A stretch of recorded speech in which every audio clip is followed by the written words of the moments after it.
तो हमारी अर्थ जब बनी थी तो उस टाइम पे एक ऐसा टाइम था जब कंडीशंस इस तरीके की नहीं थी कि कोई लाइफ पनप पाए, जस्ट अर्थ बनी है।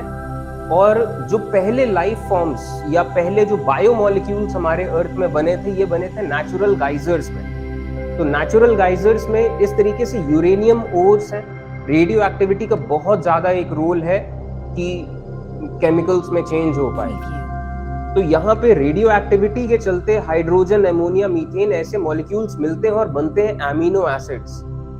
और ये एमिनो एसिड्स, ये नॉन लिविंग थिंग है, लेकिन कहीं ना कहीं इनके अंदर एक कॉन्शियसनेस है कि आपस में जुड़ते हैं, किसी तरीके से जुड़ते हैं। यहाँ का टेम्परेचर भी बिल्कुल ठीक था, वाटर सप्लाई आ रहा है, जा रहा है, तो एक बायोमोलिक्यूल्स बनना शुरू होते हैं। और ये बायोमोलिक्यूल्स इन नेचुरल गाइजर्स के आसपास फिर मूव करते रहे।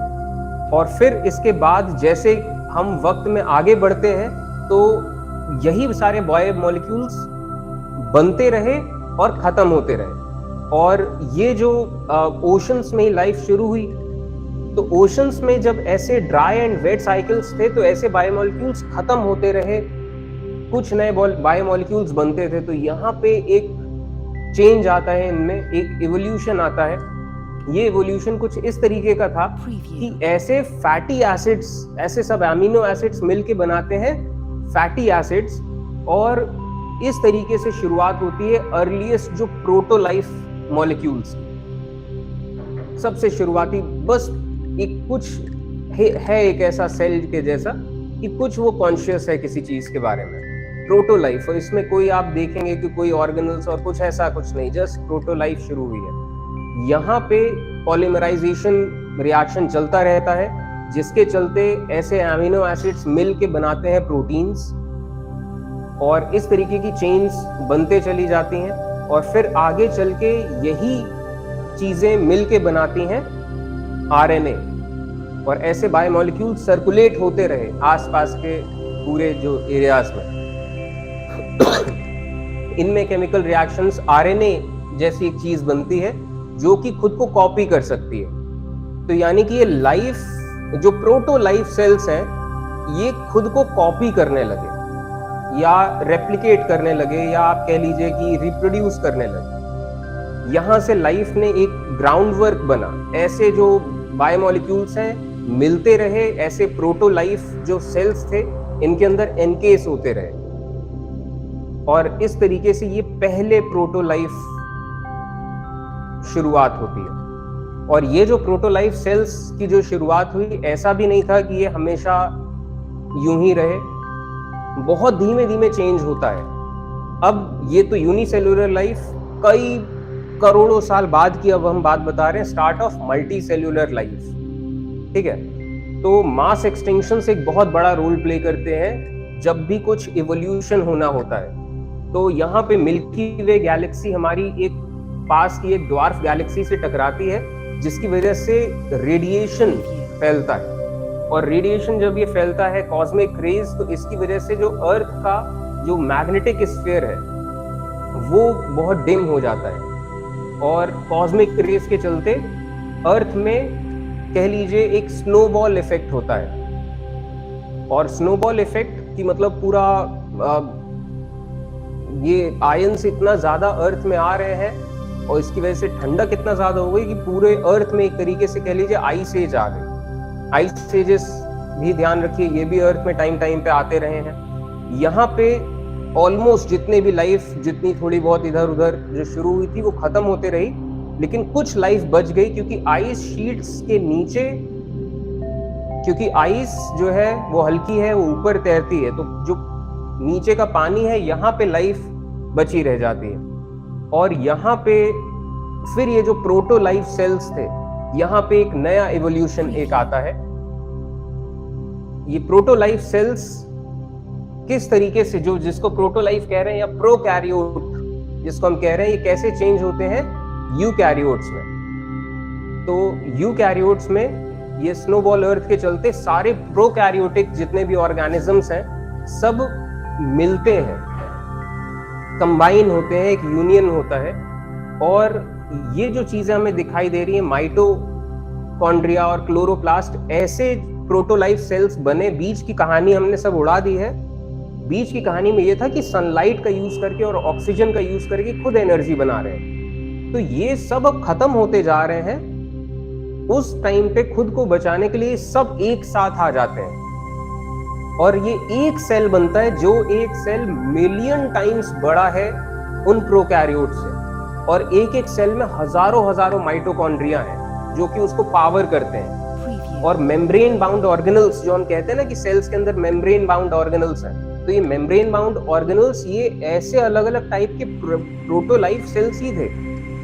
और ये क्योंकि अब इतने डिफरेंट टाइप के सेल्स हैं तो ये अलग अलग टाइप का काम कर सकते हैं, डिवीजन ऑफ लेबर हो सकता है। और यहीं से ये जो पॉइंट था, यहीं से आपको ये बात समझ में आएगी कि ऐसा क्यों है कि माइटोकॉन्ड्रिया एंड क्लोरोप्लास्ट इनका डीएनए अलग होता है, क्योंकि वाकई अलग ऑर्गेनिजम्स हैं। और अगर आप किसी सेल के अंदर आप किसी एंडोप्लाज्मिक रेटिकुलम या कोई और चीज खत्म कर दें, दोबारा बन जाएगा। माइटोकॉन्ड्रिया अगर आप सारे के सारे खत्म कर दें, वो दोबारा नहीं बनेगा, क्योंकि माइटोकॉन्ड्रिया किस तरीके से दोबारा रेप्लिकेट होगा, उसका डीएनए उस माइटोकॉन्ड्रिया के अंदर ही है, न्यूक्लियस के अंदर नहीं है। न्यूक्लियस के अंदर, क्योंकि न्यूक्लियस के अंदर सिर्फ उस सेल का डीएनए है। माइटोकॉन्ड्रिया एक अलग ऑर्गेनिजम्स है। ठीक है, यहां से आपको ये बात समझ में आएगी। तो यहां से शुरुआत होती है यूकैरियोटिक लाइफ। और जब ये यूकैरियोट्स बनते हैं तो ये इनमें डीएनए और ज्यादा बनता चला गया, और जिसकी वजह से और कॉम्प्लेक्स ऑर्गेनिजम्स का राइज होता है। मल्टी सेल्यूलर लाइफ जो हम देखते हैं और कॉम्प्लेक्स की तरफ बढ़ती गई। तो ये सब चेंजेस हुए। तो प्रोकैरियोटिक लाइफ से यूकैरियोट्स अपीयर होते हैं, और जब यूकैरियोट्स आए तो ये सेल कहीं ज्यादा एफिशिएंट थे, कहीं ज्यादा मिलियन टाइम्स बड़े थे, और डिवीजन ऑफ लेबर हो सकता है। तो और डीएनए ये बढ़ाते जा रहे हैं, और जैसे जैसे वक्त आगे बढ़ रहा है ये सीखते जा रहे हैं डीएनए में वो चीज बढ़ाते जा रहे हैं कि उनकी जो अगली पीढ़ियां आए, अगले पीढ़ी के सेल्स आए, उनके अंदर पहले से ही वो नॉलेज हो, जो नॉलेज उन्होंने अपनी लाइफ में सीखी, और वो अगली पीढ़ी भी डीएनए में कुछ और चेंज करते रहेगी। ठीक है, तो शुरुआत अगर हम लाइफ की देखें तो शुरुआत होती है प्रोकैरियोट्स, बैक्टीरिया, एंड बैक्टीरिया के जैसे ही एक और आर्क बैक्टीरिया, आर्किया भी जिनको कहते हैं। तो ये थे प्रोकैरियोट्स। यहां से अर्थ में लाइफ की शुरुआत होती है।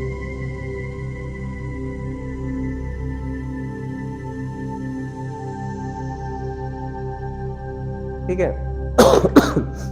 और इसके बाद हमें नजर आते हैं जो यूकैरियोटिक सेल है।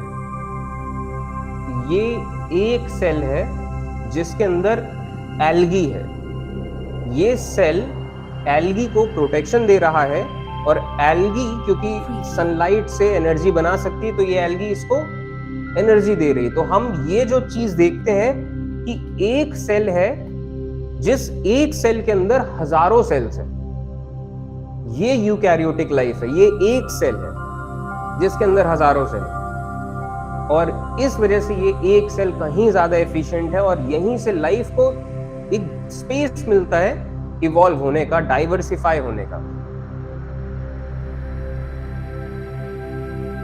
और ये जो चीज है, इस चीज को कहते हैं एंडोसिम्बायोसिस। ये जो टर्म है एंडोसिम्बायोसिस, कि एक ऑर्गेनिज्म दूसरे ऑर्गेनिज्म के अंदर रह रहा है बिना डाइजेस्ट हुए। ये ऑर्गेनिज्म अंदर वाले ऑर्गेनिजम्स को डाइजेस्ट नहीं कर रहा है, उनको लिविंग स्पेस दे रहा है, मल्टीप्लाई होने दे रहा है, और ये एक सिम्बायोटिक रिलेशन है, एंडोसिम्बायोसिस। सिम्बायोसिस का मतलब कि हम आपकी मदद कर रहे हैं, आप हमारी मदद कर रहे हो, दोनों डिपेंडेंट है। और एंडो का मतलब कि एक ऑर्गेनिज्म दूसरे के अंदर है। ये एंडोसिम्बायोटिक एल्गी।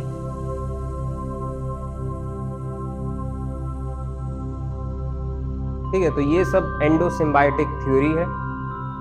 और फिर यहीं से फिर एल्गी से ही फिर इवॉल्व होते हैं आगे के टाइम के प्लांट्स, एंड जो ऐसे एमीबा लाइक जो चीजें हैं यहां से इवॉल्व होते हैं एनिमल्स। तो अब हम बढ़ते हैं ट्री ऑफ लाइफ की तरफ।